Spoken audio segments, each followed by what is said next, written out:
Hey, and welcome to Out of Hiding, a podcast where we focus on growing in God by seeking His truth. Hosted by Dan Morrow and David Flores. Well, nasty weather. That it is. That it is. I don't mind it so much. If I get to look out the window and look at it, I don't have to be out in it. Well, you're already out in it. Yeah. So Here we go. I love snow. You love snow? Oh, I do. Yeah, I love watching it fall. Well, it's snowing pretty good out there now. I'm surprised they didn't cancel schools or like delayed it or. Nothing. Everybody's scared to. Texas done played a big joke on them a lot this year. Yeah, that's true. They canceled, nothing happened. They're like, I ain't doing that again. Mm-hmm. Yeah. Now everybody's at school and they're going, how are we going to get these kids home? Yeah. Every time they cancel, it costs the school districts thousands of dollars. Does it? Yeah. Oh. The state funds you based on your days that you go. Mm. Yeah. Mm. It's great. It's a great system. Absolutely. Yeah. Proud of you, Texas. Proud of you, school. Yeah. Michael, Yeah. welcome to the podcast. Thanks for having me. Yeah, I've been looking forward to this. We didn't even get in the room good, and we were hearing stories of Doc Martens to the face. So I'm pretty excited. Well, I've lived. Yeah, I know. I love you. So tell me, Michael, you know, I don't know if you've listened to this at all. Probably not. Yeah, I have. I've listened to several. I'm halfway through Adams right now. So the premise is It's a just beatdown. honest conversation. Yeah. That's what I like. And so, tell me a little bit about your life. Grew up in Mineola. Go Scott's Jackets. country over there, if you're wondering. Yeah. Home of the tall pine trees. I mean, I had an amazing life growing up. I did. My family is they're like any family. They're great, but everybody's broken in some way or another. But my parents, and I have a brother that's 2 years younger than me, Wes, and my grandparents lived in Mineola as well. My mom's parents, and we were very tight knit. We were super close, all of us. My grandfather was pretty much my best friend growing up. We did everything together. I don't know, man. In 83, my dad was engineer on the railroad. Was in a pretty catastrophic train wreck, and it broke his back. Mm. And we ended up. Was he running the train? Yeah, he was the engineer of the train. And hits or derailed? Yeah, or? this was back in the days when when they had an intersection. You had to, if there was a train approaching, they had to physically stop and throw a switch that gave a red light to the other track, and so they could stop and allow one train to cross. So my dad worked for Union Pacific, and there was a Kansas City Southern train that failed to throw the switch. And when my dad came around a corner, their train was crossing the tracks, and he was at speed, I think around 60 miles an hour. Wow. Mm. And he said as soon as they saw that train, like brakeman and conductor and everybody, they started jumping off the train. And Dad stayed on and, locked down the brakes, threw the engines in reverse, and right before the collision, he dove off the train. And I can't remember how many, but half of the train derailed. Mm. And like I said, it broke his back. He struggled physically for a long time. Had to have back surgery. And I think it was 86 or 87. He won a gigantic lawsuit. Mm-hmm.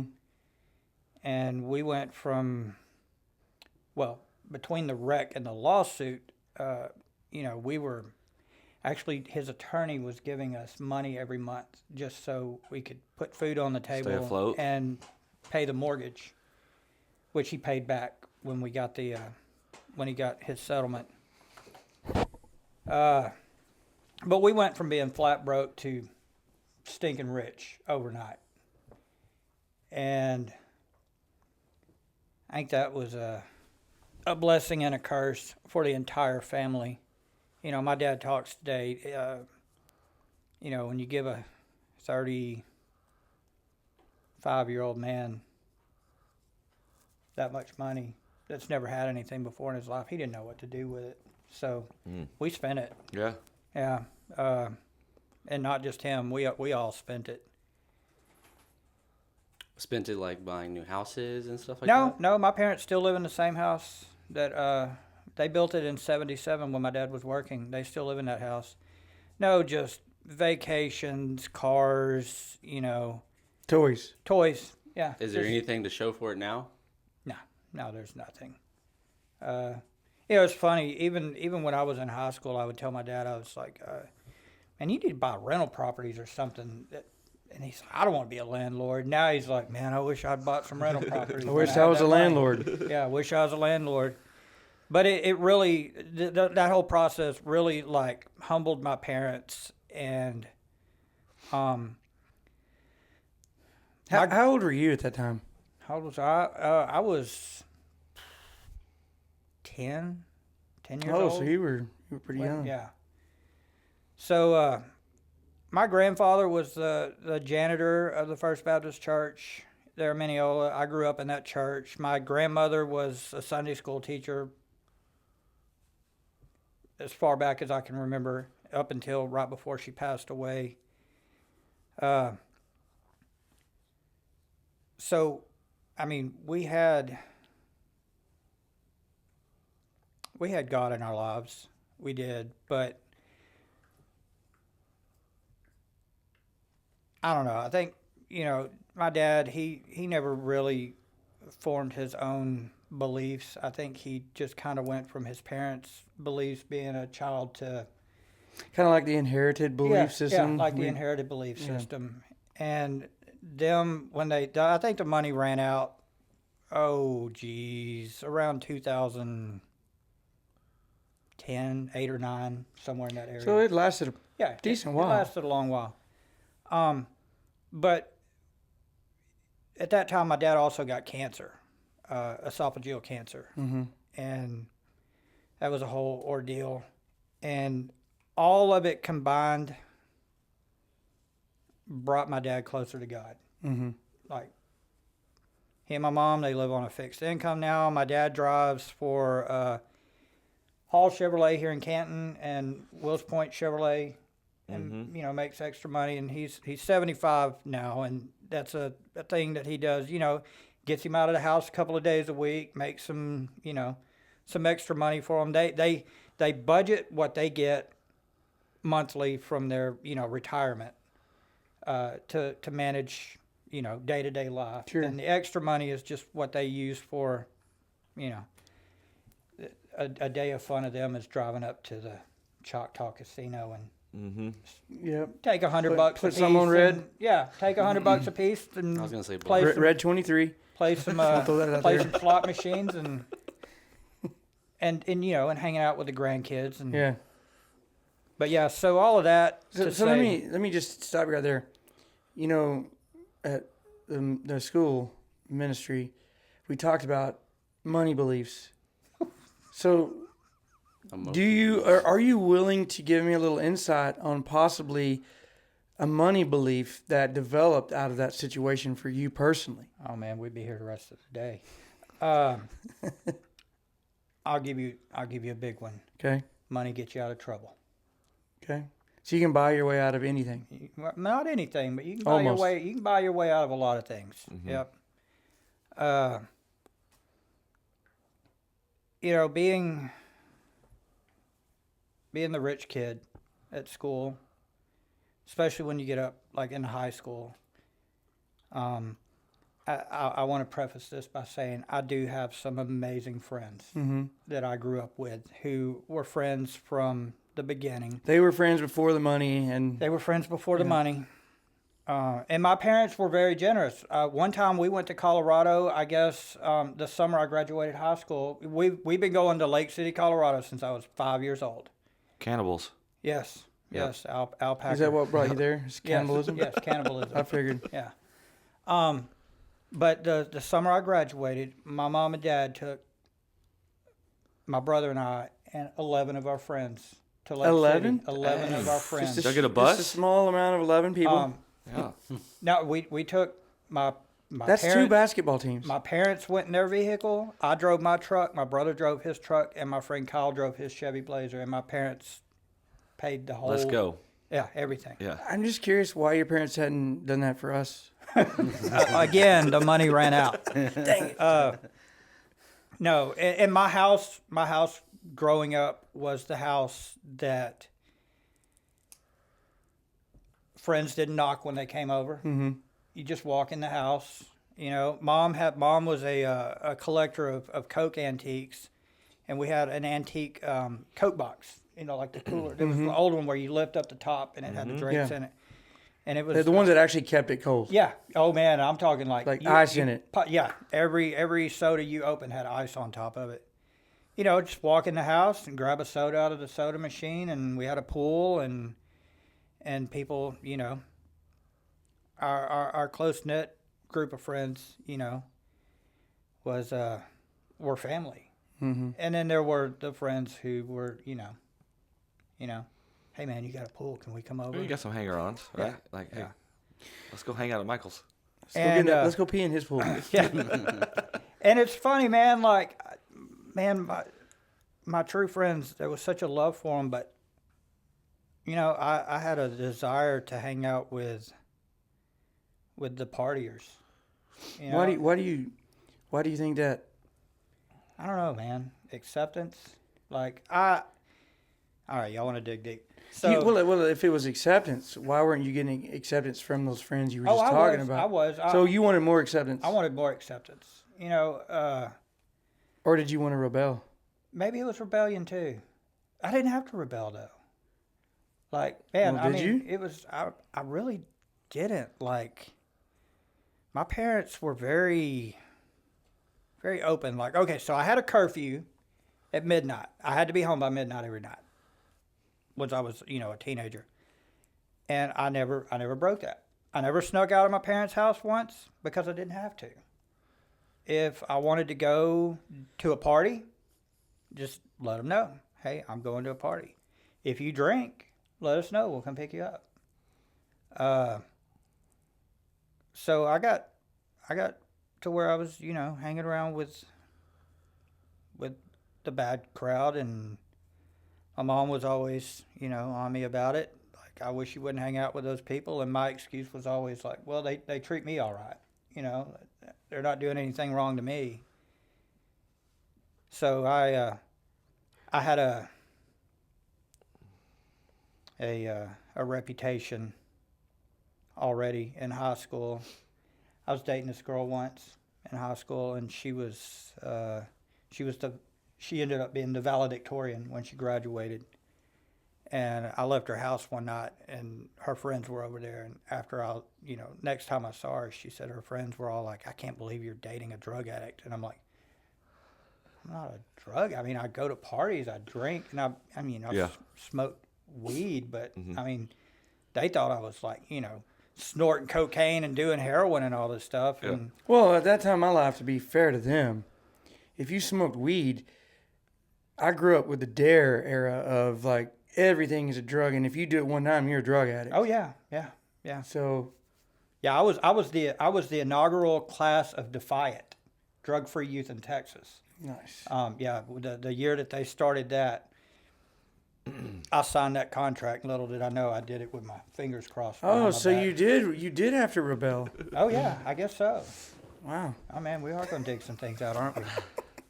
So yeah, so I partied, you know, and you know, in my mind it was all just harmless fun. Just looking for fun. Yeah, just looking for fun. And Yeah.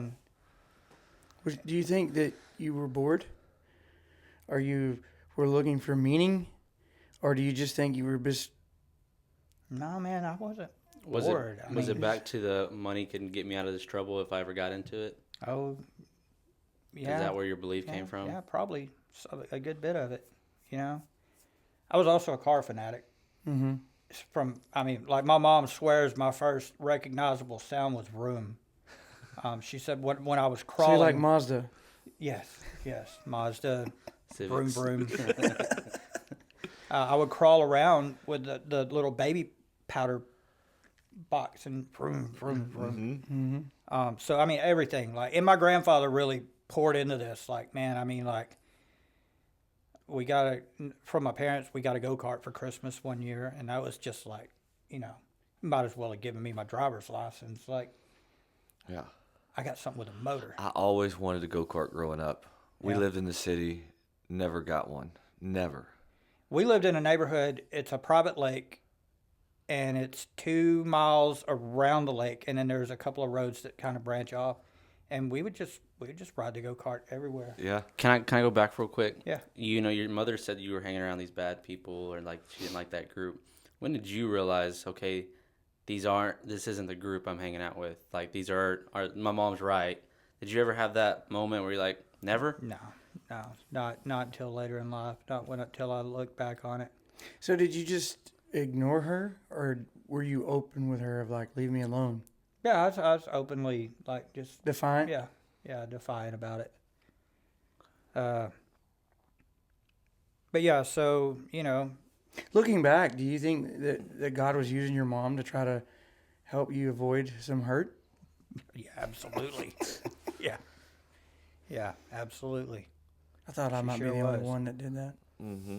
Mm-hmm. But so grew up with go-karts and four-wheeler and dirt bikes, and turned of driving age, and got into cars and lowrider trucks, and then hot rods and four-wheel drives, and if I don't want anybody to think that I'm bragging in this, because I'm not. I'm really not. Tell your story. This now that I look back on it, a lot of this stuff really damaged me. But if I got tired of a vehicle, I just told my dad I'm tired of this vehicle. We got rid of that one, and I got the next thing that I wanted to do.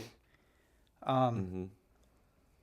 So You weren't used to hearing the word no then.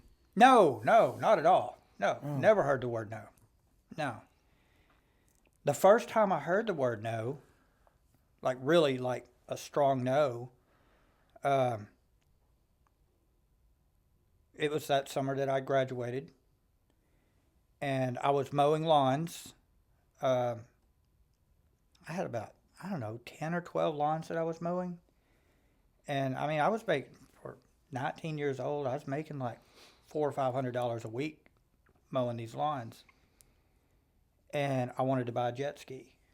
And I needed my mom to co-sign the loan for me. And she was like, I'm not doing that. And like, man, I mean, like a tantrum, like a childish You're like a tantrum. baby that got the rattle taken away. Yeah. Yeah, until she co-signed the loan. Oh, so you got her to do it. Oh, yeah, she co-signed the loan. And I went and bought a jet ski. Yep. And rode the heck out of that thing all summer. I bet you didn't annoy anybody on the lake either. Most jet skiers never bother anyone. Yeah. Yeah.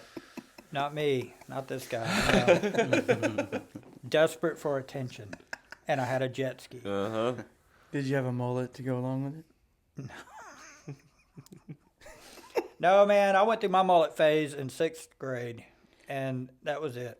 I had a mullet in the 6th grade. I had a mullet that was permed and bleached blonde. Yeah. Let's go. It's I sent a funny, picture of it. Mine was naturally blonde, but it was the same way. It was permed. I sent a picture of it to Jesse one day. I took a picture out of my 6th grade yearbook and sent it to Jesse, and of course he put it on Facebook. Yeah. Like So- any good friend would. Yeah, absolutely. It's all in good time. So tell me how you got. So for those of you who don't know, Mike has been coming to Radiant for how many years? We're in our 7th year. 7th year. That's wild. Yeah. He is the junior high youth pastor. Yep. He's a very vital part of our ministry team here, and he's faithful as the day is long. So tell me how you bridge the gap from being a punk druggie to a punk youth pastor. Ooh, man. All right. Well, like I said, clear your schedule. Let's hear it. Let's hear All it. right. So get out of high school, have that summer with the jet ski, meet this girl. I had no ambition in life. No, okay, let me take it back just a second. Didn't meet the girl yet. Had no ambition in life. A good friend of mine was going to Kilgore College in the horology department, which is jewelry making and watch repair. And I thought, hey man, I'll just go over and do that with Corey. So I mean, it wasn't my idea. It was just that's what Corey was doing, and that's who I hung around all the time. So I went and did that with him. That ended up being a flop. So I drop out or quit after that semester, and just kind of float around. And then that spring, I met a girl that was graduating from Quitman, and she was going to SFA. And I told my mom, I said, hey, I think I want to go to college. I didn't want to go to college. I just wanted to follow her. You want to go hang out? So that's what I did. I took off to SFA. I didn't really take anything seriously until I got my grades, and my parents were like, look, if you're not going to take this serious, you're just going to come home. So I was never a what you would call a studious person. The joke still with my mom is, who did y'all pay to get me out of high school? Mm-hmm. But I started taking college seriously, and I loved photography, and that was what I was pretty much focusing on, graphic arts and photography. And, I'm in a college town now, the party college of Texas, Stephen F. Austin State University. So I start drinking a lot and smoking a lot of weed down there. Mm-hmm.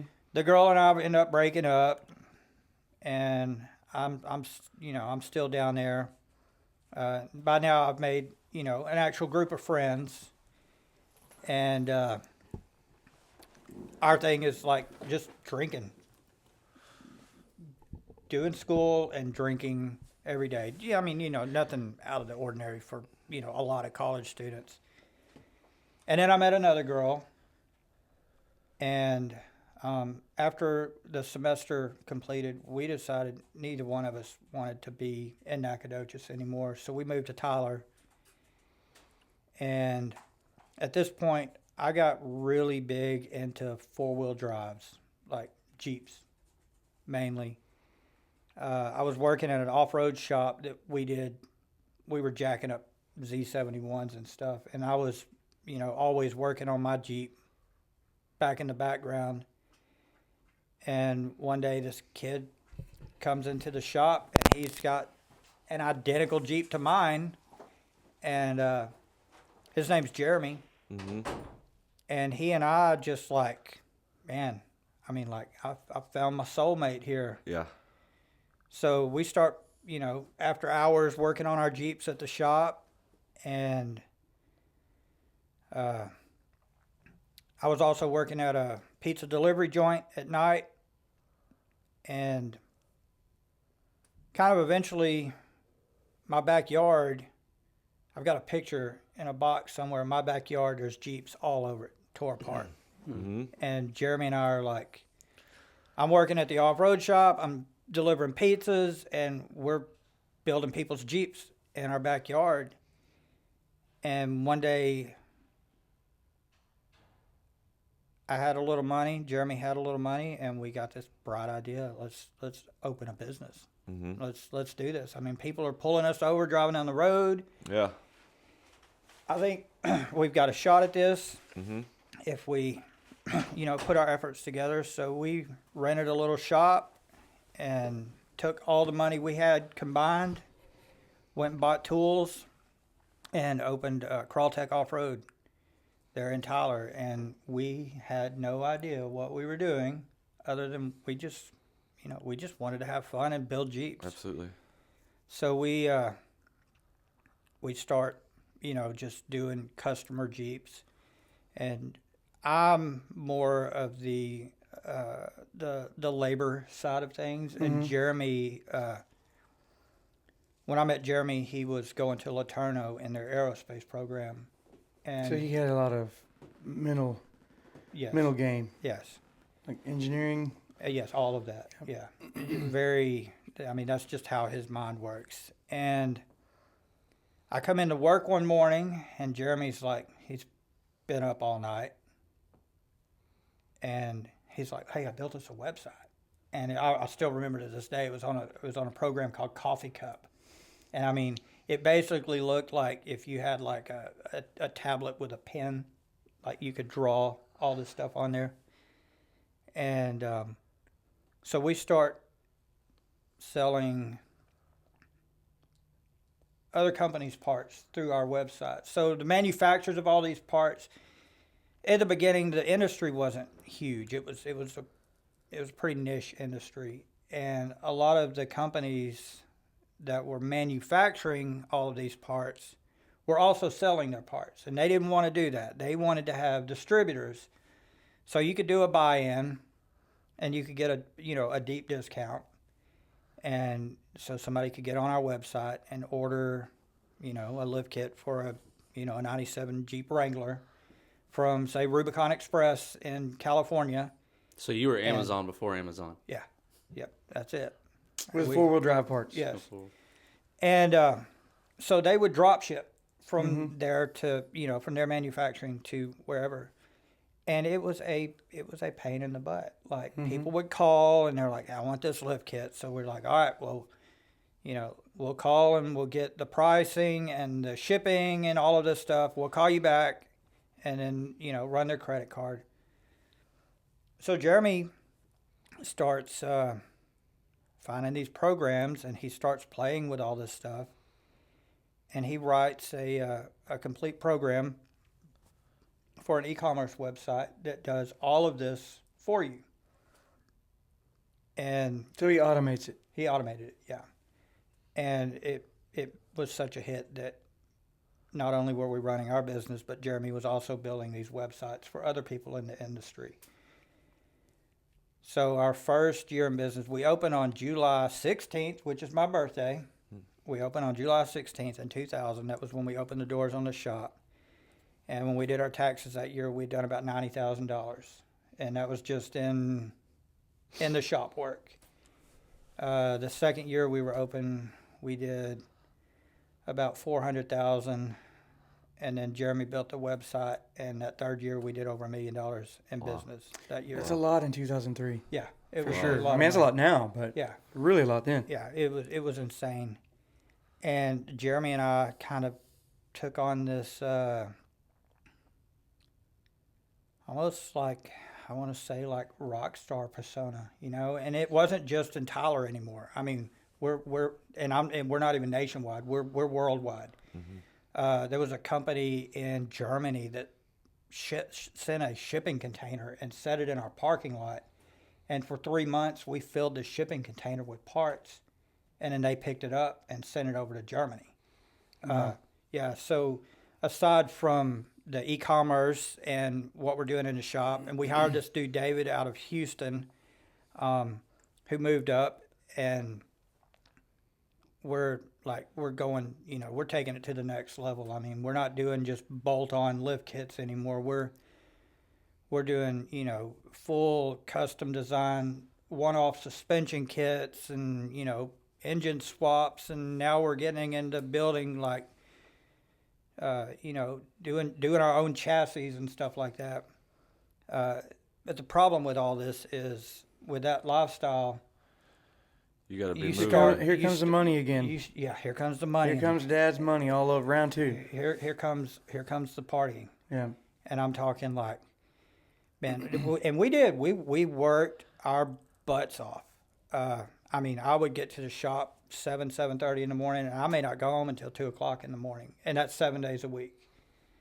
And from 8 until 5, it's people are going to be walking through the doors. It's a business. Yeah, it's a business. But at 5:01, it's pop the top on a beer, get out the bong, let's party. And Let's get right. And people would flock to the shop afterwards. Like, I'm talking like it was a 7-day-a-week party at that place. It was your parents' house again. Yeah, it was my parents' house again. Yeah. So it was a constant party over there. And not only that, but now, there's like different levels and branches of competitive rock crawling that are starting up.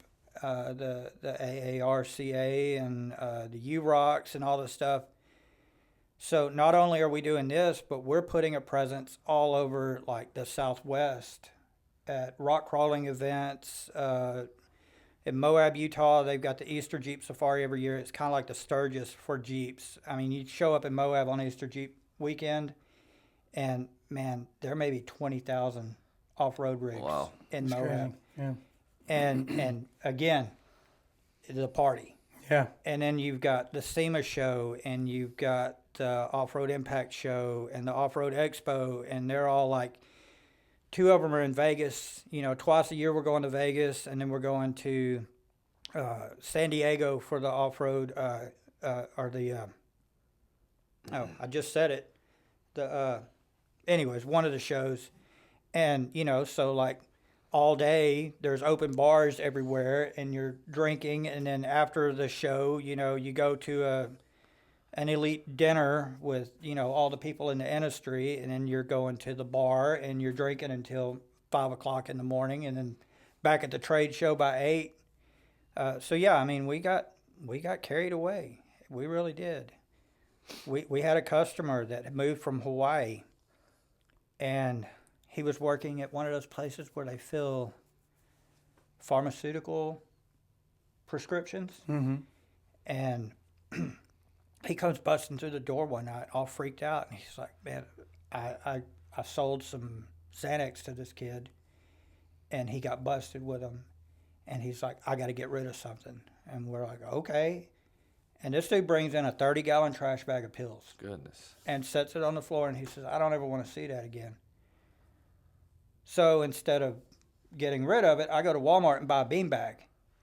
And I unzip it and dump all the stuffing from the beanbag into the dumpster, and we throw that bag of pills in it. And we had a loft in our shop, and I threw it up on the loft.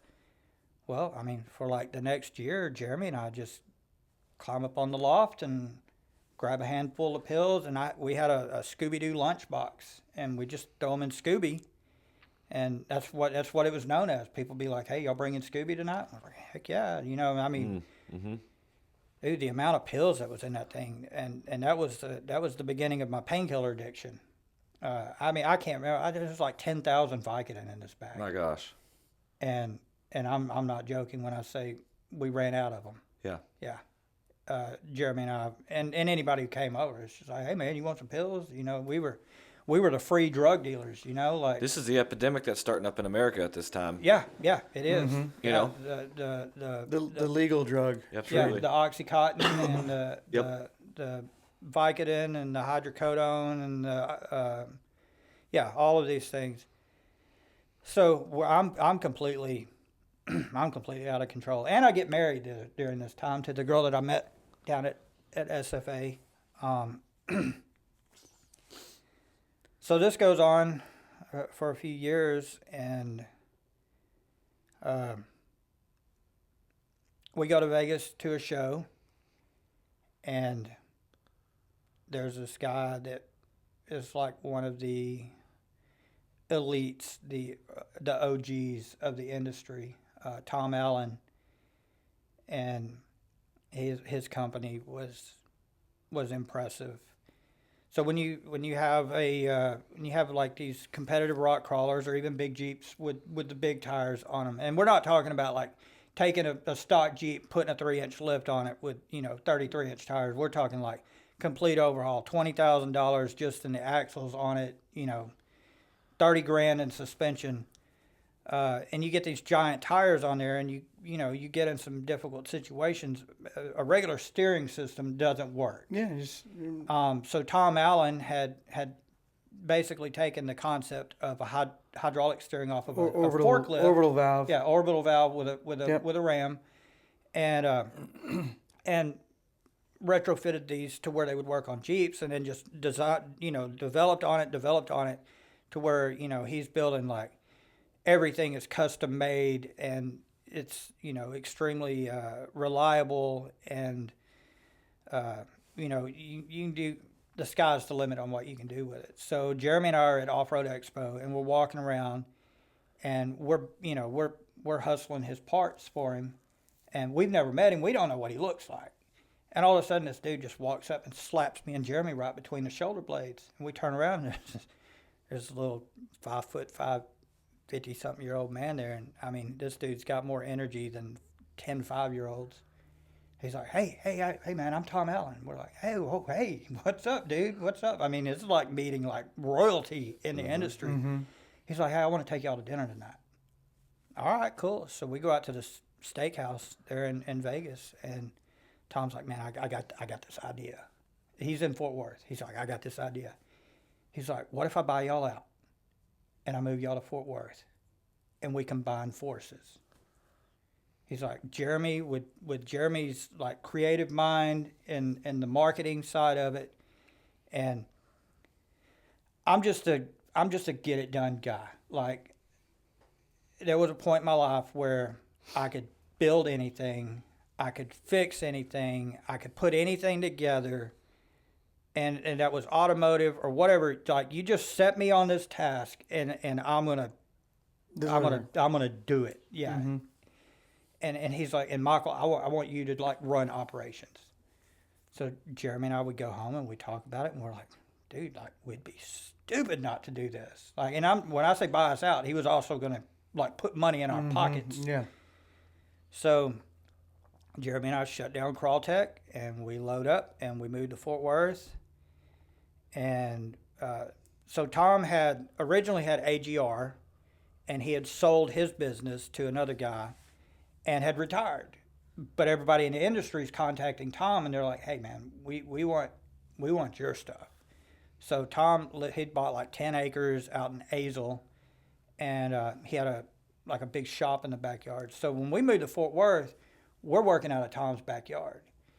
And like instantly, just boom, it exploded. And Tom says,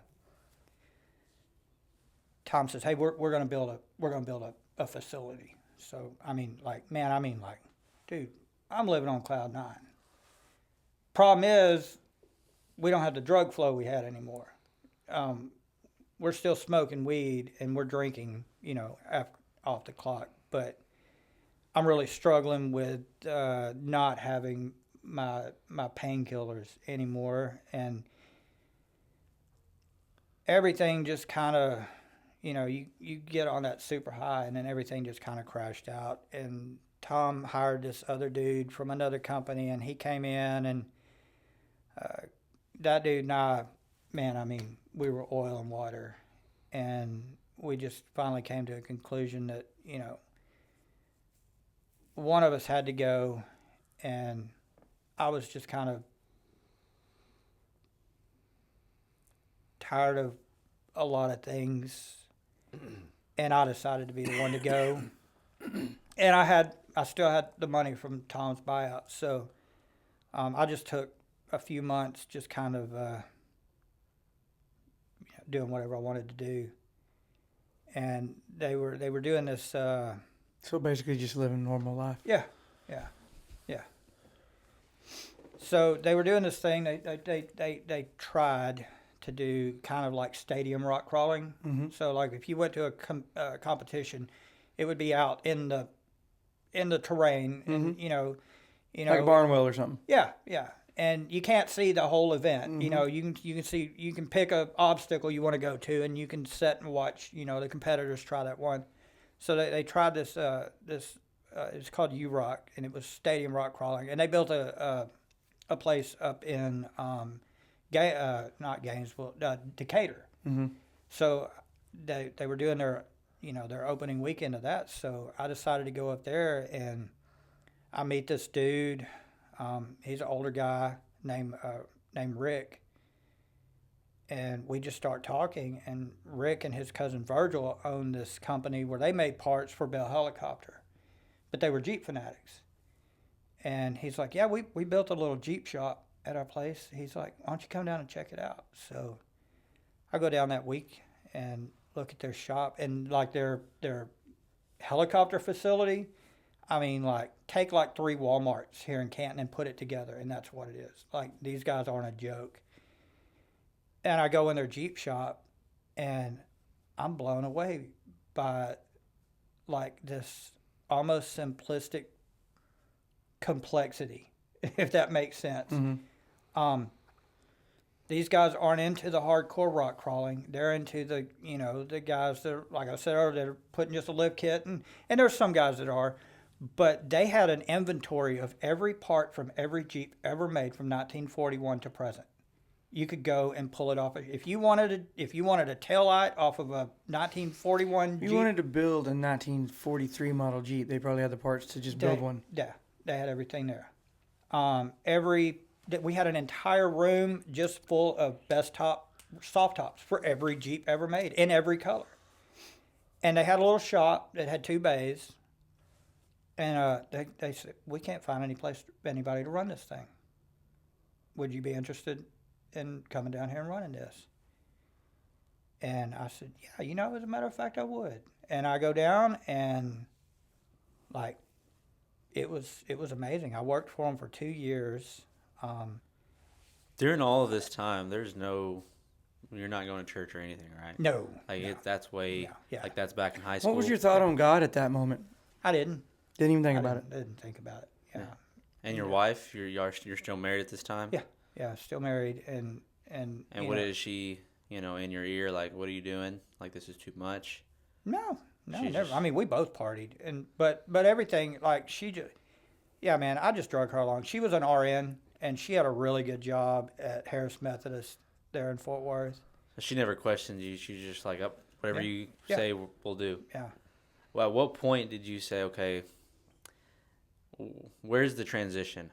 Where's that? So after about 2 years with working for the Millers, we got pregnant with Abby, and we decided that we didn't want to stay in the city. We wanted to come back to East Texas, and I got my CDL and started driving trucks, and we moved back to Mineola, and that was I look back on it now, that was a horrible decision. Like, our relationship, we met partying. We always partied. We fought like cats and dogs. She lived her life, I lived my life, and we got together sometimes. So we have Abby. We moved back to Mineola. I start driving a truck, and coming back to familiar surroundings, I pretty quickly find, a connection for painkillers, and and my next door neighbor was a guy that I knew, and he was a pothead, so I smoking weed with him all the time, and so let me go back. When she told me she was pregnant with Abby, that was on New Year's Day 2000, and hold on just a second, I gotta think, 2005. Yeah, 2005. No, New Year's Day 2006. Yeah, okay, sorry, I had to get my math right. New Year's Day 2006. New Year's Eve, I had gotten trashed. Like, tore down, stupid drunk. And that day she tells me she's pregnant. I was like, I made a choice. I was like, well, I'm gonna quit drinking, at least, because I wasn't an angry drunk. I was just, when I drank to get trashed. You were just a mess. Yeah. And so, I never thought smoking weed was bad. Like, it's just weed. Like, what's the worst I do? I get lazy and eat a bunch of food. Mm-hmm. But so I get really, really bent on the painkillers. So after we moved back to Mineola, like, had a scam going with a doctor's office with a person who worked there who was calling me in prescription refills. All I had to do was just call, and she would call in refills, and just weird. She wasn't getting anything out of the deal. She was just doing it, but she wasn't doing it for me. She was doing it for a bunch of people. And so that was 2008 when we moved back. And in 2010, my grandmother passed away, and let's see, that was in August, the end of August. Our anniversary was in October. On our anniversary, she told me she wanted me to move out of the house. She didn't want to be with me anymore. And she and I were both out of control. We were both addicted to painkillers. Neither one of us wanted to take any responsibility for anything in our lives. And poor Abby, you know. Collateral damage. Yeah. So I move in, actually after my grandmother died, I moved into my grandmother's house. And by this point, I'm like, painkillers aren't really doing it. So I find a lead on morphine. And so I'm buying morphine, and I taught my house self how to shoot up the morphine. And I go over to a house one night. That was my connection for the morphine. And the girl tells me, she's like, yeah, I don't know where he's at right now. And her boyfriend's there, and he just right in front of me shoots up meth. And I was like, well, how about that? Mm-hmm.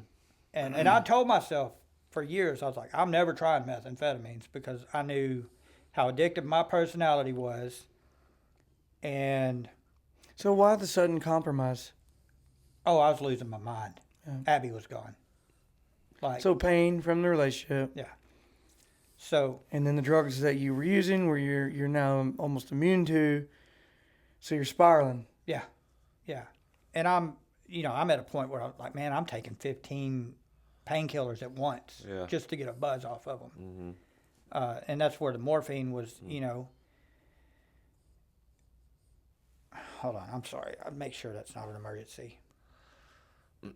Oh, no, it's not. So I go over there to get morphine. Her boyfriend's shooting up meth. And I say, well, I want to try that. And they're like, are you sure? And I was like, oh, yeah, I'm absolutely positive. Like, I've got to get out of my mind. Like, You got to disconnect. I've got to disconnect. So he rigs me up, and this dude hands me the needle, and when he hands it to me, he says, I just want you to know there's nothing of God in what you're about to do. Mm. And, I mean, I didn't really care about God anyways, so I was like, all right. So I did it, and best way I can describe it, if Superman had been in the room, I would have slapped him. Take the fight with him. Yeah. So over the next 6 months, I got really heavy into the methamphetamines. And there was also a new drug that came on the market that was called Opana, that was a synthetic morphine. It had all the effects of morphine without the nausea. And there was a woman who was getting like 100 of these a month prescribed to her, and she just wanted to sell them all. So I'm buying as many of them as I can. I'm doing the Opana, and I'm doing the methamphetamines. And sold everything I had for the So at drugs. that time, what did your day look like? I'm interested to just see. That's what I was just What gonna do you do? Just wake up at 7 and be like, you know what? Eggs, no good. Bacon, no good. Meth. Now that's a breakfast. Well, like, how did... So there wasn't waking up. There was no going to sleep, I guess. There was my morning was like, if I woke up Monday morning, my next morning that I woke up was typically like Friday or Saturday morning. Up all week. Yeah, like stay up until I just crashed out and would sleep for like 12 hours and then get up and just do it again. So my day was selling off everything that I had or trading it for drugs. At this point, my mom was like, well, hey, we're going to sell your grandmother's house. You can stay at our place. And my parents are still kind of naive to what I'm doing. They know something's going on, but they're kind of naive. So I move in with my parents, and she sells my grandmother's house. and I stole the money from my grandmother's house. My mom didn't know it, but I stole the money from my grandmother's house, and I spent it all, blew it all, every Drugs. bit of it. Yeah. There was one night that I decided I didn't want to be here anymore, Mm-hmm. and even thinking back on this is absolutely crazy. So you've got a syringe that has 100 units on it. So I broke down and drew up 100 units of meth, and I broke down and drew up 100 units of Opana. And I stuck the meth in my left arm, and I stuck the Opana in my ankle, and I shot them both at the same time. And I just collapsed. And have y'all ever heard of sleep paralysis? Mm-hmm. So basically, I was in a state of sleep paralysis. I was completely alert to what was going on, but I couldn't even like flinch my pinky. And I'm laid across my bed, and I'm like, my head's faced this way, and it's towards the corner where the door is in the room. And up in the corner is the devil, I guess. There's a dark figure, and he's laughing at me. And best I could tell, I was like this for about 2 hours, and then I start coming out of it. And Which boy, is that a miracle in itself. well, I don't know if you call it. I came out of it with, holy crap, I'm invincible. I just made it through that. I can't die. So like I'm starting like. So you hadn't hit rock bottom. That wasn't rock bottom oh, for you. Gosh, no. Which I was about to ask. So, where is this going to lead? Well, like I said earlier, I was the guy that I pursued perfection on everything that I set my sights on as far as my passions. So I decided I'm gonna be the best drug addict there is in Wood County. Like, That's a lot. That's saying a lot because Wood County's got some good ones. I'm gonna do party tricks. Like y'all ever seen anybody bump 100 units of meth before? Watch this. Do it and just like I may talk a little more, but you know, Jeez. no, it was almost like uncanny. Just like I could still maintain. I could do meth and go to sleep if I wanted to, but I didn't want to sleep, man. It wasn't any fun in sleeping. Fun was out at 3 o'clock in the morning, like causing mischief, and and then that leads to like, I didn't just steal from my parents. I'm stealing from other people, and we're robbing people, and I make good friends with a heavyweight mover in Wood County, and she didn't have a car, so I'm the transportation. And she's the drugs, and she's just feeding me drugs to keep her running around so she can, do her deal. And Sounds like Tiger King. yeah, so I lost my driver's license in all of this, and I drove a little red Ford Ranger that was, God, what an idiot, man! I'm an adult. I'm driving a lowrider again, because I'm Is living that so you could drive with handcuffs on? Yeah, so I'm living that lifestyle, So every cop in Mineola and Wood County knew the truck, knew I didn't have a driver's license. They're like, there's And- old and- meth head Michael. Yeah, there he goes. Let's get him. Let's get him.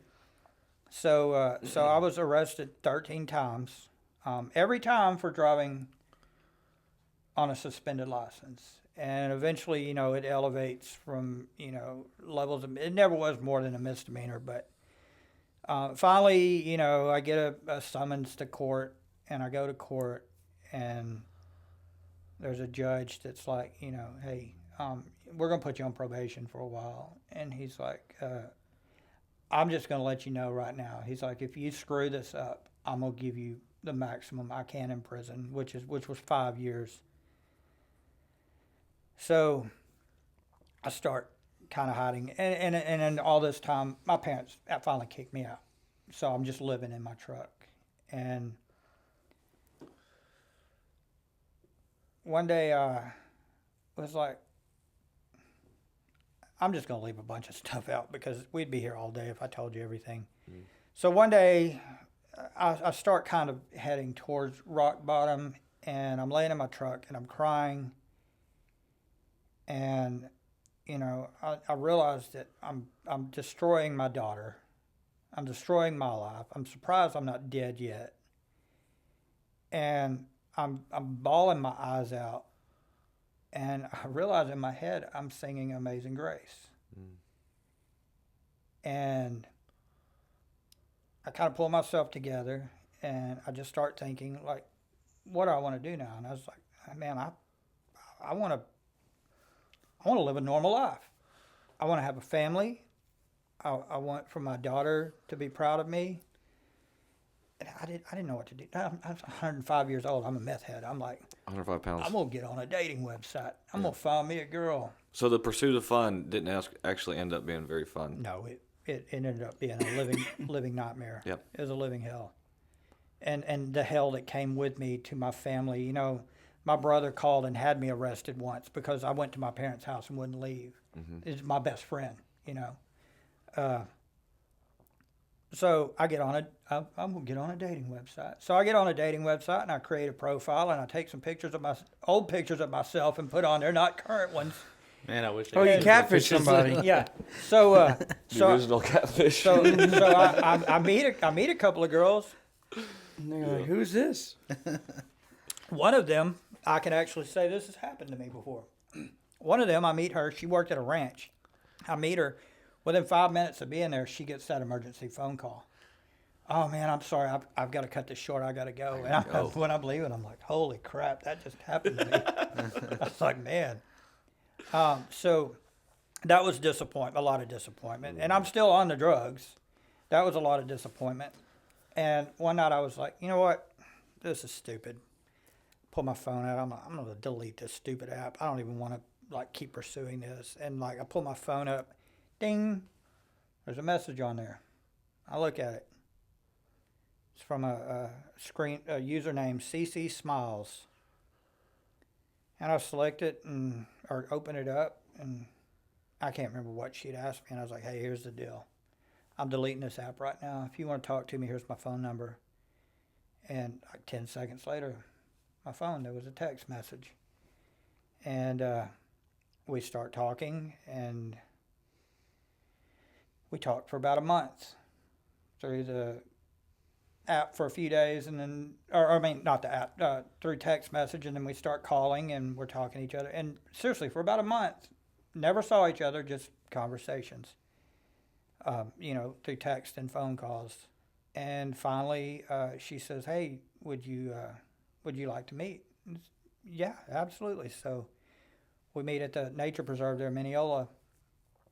And boy, like she ran for the hills after that one. She did. She took off. But her cousin, who was living with her at the time, said, what about all the conversations, these amazing conversations that you keep talking about? Give him another chance. So she calls me up and she says, hey, would you like to go to dinner? And I was like, yeah. Yeah, Just a setup. Yeah, absolutely. It's just a setup. Absolutely. And I'm going to take you to my favorite place. I don't know if any of y'all remember Dee's Royal Coffee Shop in Tyler. Mm-hmm. The old school diner. So I take her to Dee's Royal Coffee Shop. And, like a few days later, it was Memorial Day, and she calls me, and she's like, hey, we're having a big thing at my parents'. Do you want to come out there? And, again, like, she's dragging a meth head around with her. Mm. And, like, we began a relationship. Crystal, and this is my wife now. So you catfished her. I catfished her. She ran away. She came back and married you. Oh, if it were only that simple. So she's naive, and I'm thinking I can keep getting away with using the drugs, but I want to get off the drugs. I really do, and I'm really in a struggle here. Like trying to get off meth is like there's only like 3% of people recover from methamphetamines. It's horrible. I mean, it's its own hell trying to get off.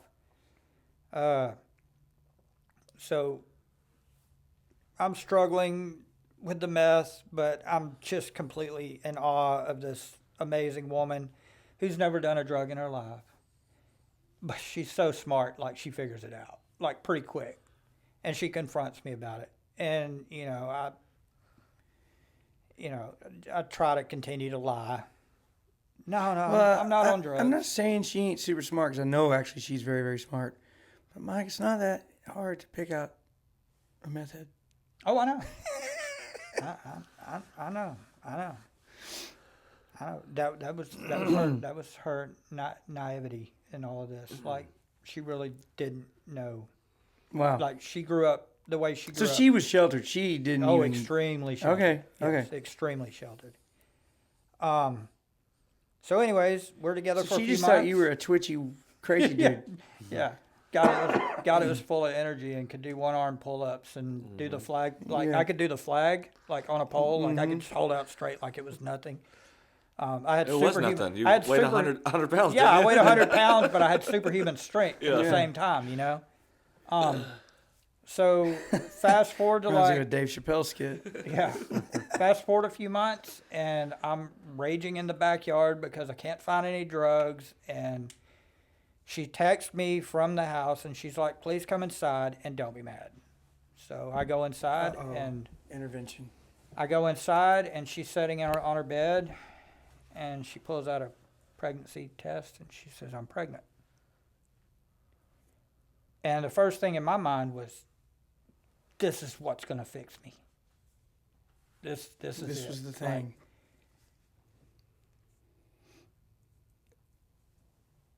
something to pull me out of this. And I'm sorry, Abby, if you ever watch this, I tried so hard so many times, and you were worth it. You were always worth it. But I was selfish, and the drugs were more important. I'm sorry, but that's just the truth of it. So, Chris was like 26 weeks pregnant, I think, and I found out so I'm kicked out of the house. Yeah, she came home, and I was passed out with a needle in my arm, and she kicked me out. So at like 26 weeks, her water broke, and her mom takes her to the hospital. I get a phone call that she's in the hospital. I go over there. Nobody in Tyler's NICU goes down to 26 weeks, so they transfer us over to Longview to Good Shepherd. She's bedridden for like 2 weeks. At 28 weeks, it's time. They kept Zoe in as long as they could, and they do a C-section and deliver Zoe. We spend the entire summer in Longview in the NICU unit. We finally get to come home, I think, in August. And Crystal's very adamant, like, you're not coming home with us. Like, you know, there was some serious trust broken here. And I broke down one night. So I'm like really struggling. I'm trying to straighten up, but I keep relapsing. And there's one night that I broke down. I went and I got big high, like a really, really good batch of dope, the right amount. I mean, it was just on the money. And the next morning I had to report for probation. So I go in, and being a traffic offender on probation, they never UA'd me. So I was just skirting through that. Well, I show up that morning, and she comes in, and she puts a cup down in front of me and said, I need you to go pee in this. So I go pee in the cup, and man, I mean, like, I don't know how they did this. By the time I get back downstairs, she's like, put everything that's in your pockets in this envelope. They're coming over from the sheriff's department. You're under arrest. You're getting arrested. And you know the deal. Like, you broken your probation. You know what the judge has told you. And I mean, like, she's happy about this. She's like, vindication. Yep, gotcha. So I go over to Wood County, and I'm in there like a couple of days. It's freaking cold, and I'm miserable. And by now I'm starting to detox. And it was on a Sunday morning. I got up. There was a little window up really high, but there's like sunlight coming through that window. And I mean, like, this room is freezing. And I wasn't prepared for this. Like, you know, you can't wear you have to wear, if you want socks, they have to be plain white socks. Well, I didn't have that. I always wear black socks. So I'm in there barefoot, wearing, you know, the little thin thing. I'm freezing, shivering. The sunlight's coming through, so I'm like holding my fingertips up in the sunlight. I'm actually feeling a little warmth from this. And I'm using a Bible as my pillow, because they don't give you a pillow in jail either. Using a Bible that was in the cell as a pillow. And I walked over to that Bible and I said, God, show me something. And I opened the Bible and put my finger down, and it was Psalm 61. Hear my cries from the end of the earth. Lead me to the rock that is higher than I. And I got down on my knees and just, there were 8 of us in this pod. So there were 7 other guys in there. I got down on my knees and it was almost like tears of like acid coming out. And I cried out. I said, God, take this away. Please, if you take this away, I will do anything you want for the rest of my life. Just please take it away. And that was it. The withdrawals left. Wow. The cravings for drugs left.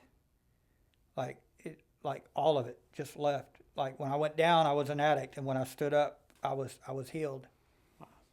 And I was in there for a few more weeks, and now I'm I don't know anything about preaching, but I'm preaching everybody in the freaking jail cell. Let me tell you what I do know real quick. Yeah. Guys talking about, some girl on the TV, and I'm like, hey man, let's not talk like that. And they're like, you want me to?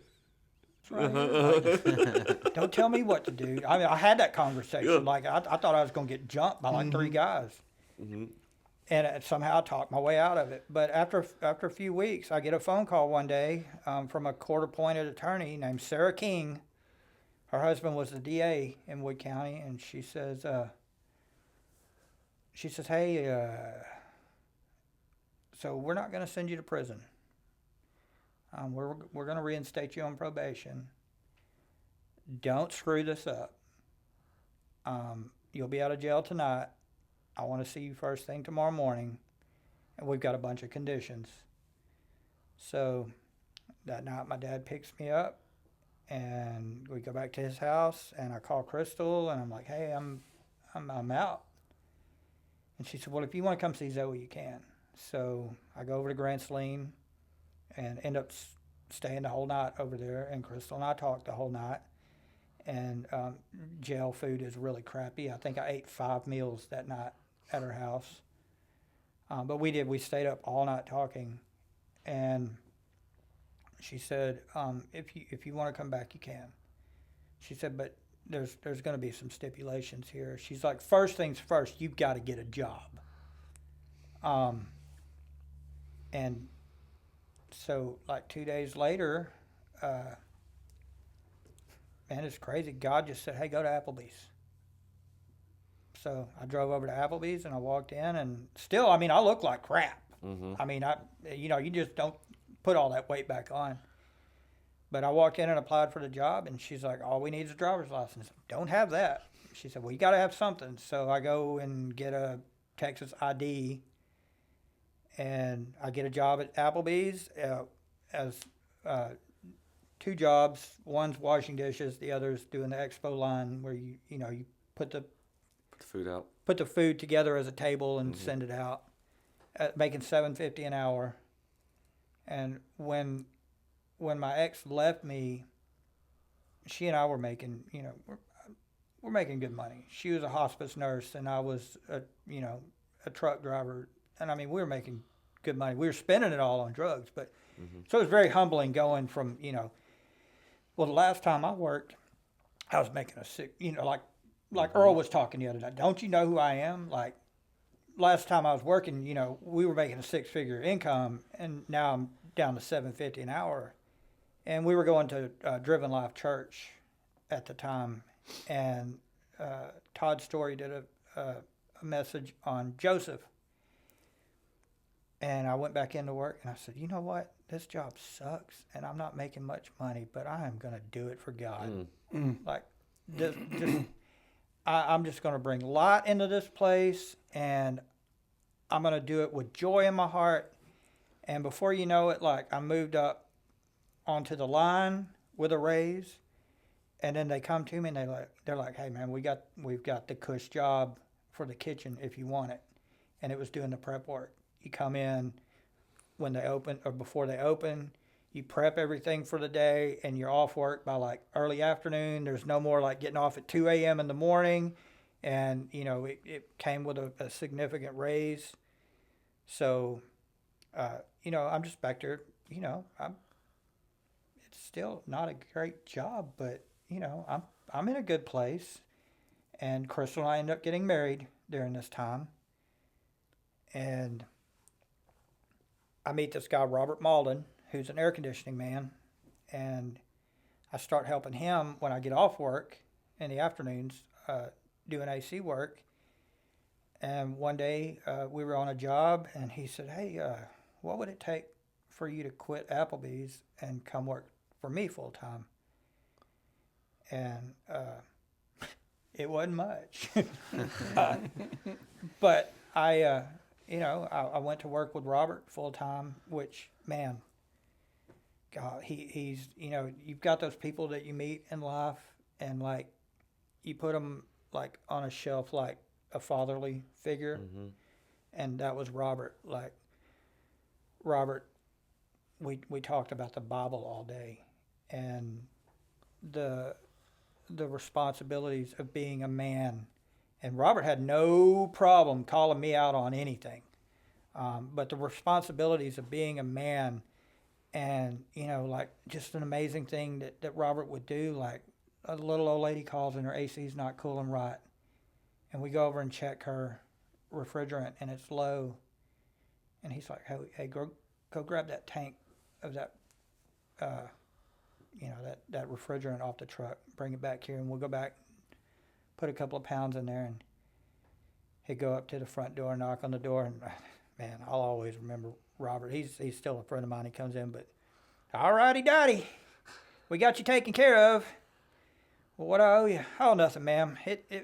We just had to do a couple adjustments, and then we roll off. And I'm just like, wow. So this is what being a godly man is like. Is you know, Robert Malden was just setting an example for me, and I will forever be grateful to him. And then Robert decided he was going to sell his company and retire, and I got on, when people were still using Craigslist all the time, I got on Craigslist looking under local jobs, and Henry Lewis was hiring. So I applied for Henry's dealership, and he hired me on the spot, and I became his right-hand man until he passed away. I took him to all of his surgeries, radiation treatments, all of that. I was with Henry until he died. And I learned a lot from Henry, and Henry's on that shelf with my dad and Robert as well. I learned a lot about Henry Lewis that a lot of people don't know, and you know, say what you want about Henry Lewis. He was a good man, and he had a good heart, and I will always have a place in my heart for Henry. Amanda Halls bought it, and I became a car salesman. And I did really excellent at selling cars, but it wasn't my thing. One of my customers hired me to come run his construction company, which I had zero experience in. I did that for like 9 months, and that was a complete poop show the whole way. This guy was insane. So one night, Jesse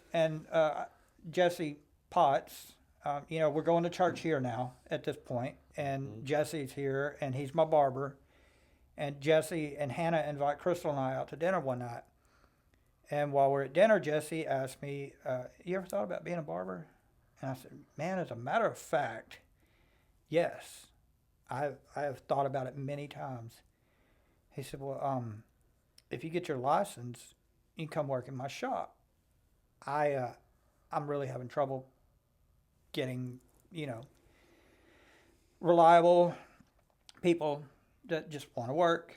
So I went to school down in Eustis, got my barber license, went to work with Jesse, and I've been there, it'll be 4 years in May. And that has just been, man, what a blessing. Like, so we're running low on time. So I want to cut to the chase here. In your experience, Michael, just overall, God took you from hardcore addict. Yeah. Humbled you to the dishwasher at Applebee's. It's pretty humbling. And then now you're doing life. Yeah. Tell me about where you are right now. Okay. Like what God's doing in your life. Because like I said, we're running low on time, but I got to hear this. Sorry. We got to get to the good part. I was diagnosed with terminal cancer 3 years ago. Did the treatment for 2 years. Everything the doctors said for a prolonging treatment, life prolonging, which they gave me about 5 years. God told me if you quit taking the medicine, I'll heal you. After about 5 months, I quit taking the medicine, and within 3 months, I was cancer free. I just had my third confirmation. Wow. That's amazing. Wow. CT scan. There is no cancer in my body. Come on. So I woke up to my mission. Like I know what my purpose on life is. And I thought it was to be a person who helps addicts, and I still do that, and I still have a passion for that. But man, the people who are reaching out to me that have heard my story, and they're like, I've got cancer, my son's got cancer, my wife has cancer. I want to hear your story. And I'm getting to minister to these people, and and that's what my barber chair is. My barber chair is a ministry. Yeah. I spend all day, I get to uplift people. I get to hear people's problems, their stories, their hurts, their wants. I get to pray with people. I get to uplift people. So let me ask you, what do you say to the person that's maybe lived a similar life and they can't get past the shame? And so when God lays it on their heart to pray with somebody, the thought comes, who can you pray for? Look what you did with your life. You're a mess. You're not worthy of praying for anybody, and then they don't do it. What do you say to that person to help them to see the truth in the matter that none of us are worthy, but God makes us? What's your advice there? Okay, last night in the school, the soul is talking to the body, and the soul needs to be talking to the spirit, and the spirit and the body are constantly at battle with each other. And it clicked in my head, my spirit is dragging a dead body around. Man, God's not too far out of reach for anybody. If he more than once, like he has pulled me from certain death, and I was a despicable human being, and God has shined light on me, and I am, as Earl says, I am baptized in the Spirit now. In the book that we're doing, the first part that we did, the Foundations book, it says to be known, or to know and to be known to walk with Jesus, and that is what I strive for now. When you see Michael Cade coming, that is a man that walks with Jesus Christ. That is a man who will have no shame, no problem in the middle of a barber shop with 30 people standing in it to say, hey, we're going to stop for a minute, and I'm going to lay hands on this man and anybody else who wants to. We're going to pray for this person for healing right now. It is a complete and total surrender to him. And that's all he wants, man. That's it. Like, give me your heart, and I'm gonna give you back so much more. It's a two-way street, I think you said this once. Like, he's gonna take a step, but he wants you to take a step too. It's just like putting skin in the game. Yeah. It's and well, I think one of the things that resonated with me is when you first get out, Crystal says get a job. So many people miss that first step because of the pride. I'm not taking a job there. But God took that. He was testing. The blessing started to take place after you took the job. Oh, yeah. I hope you guys are catching that right now if you're listening to the story. In the ground. Yeah. Yep. And I got to tell you something.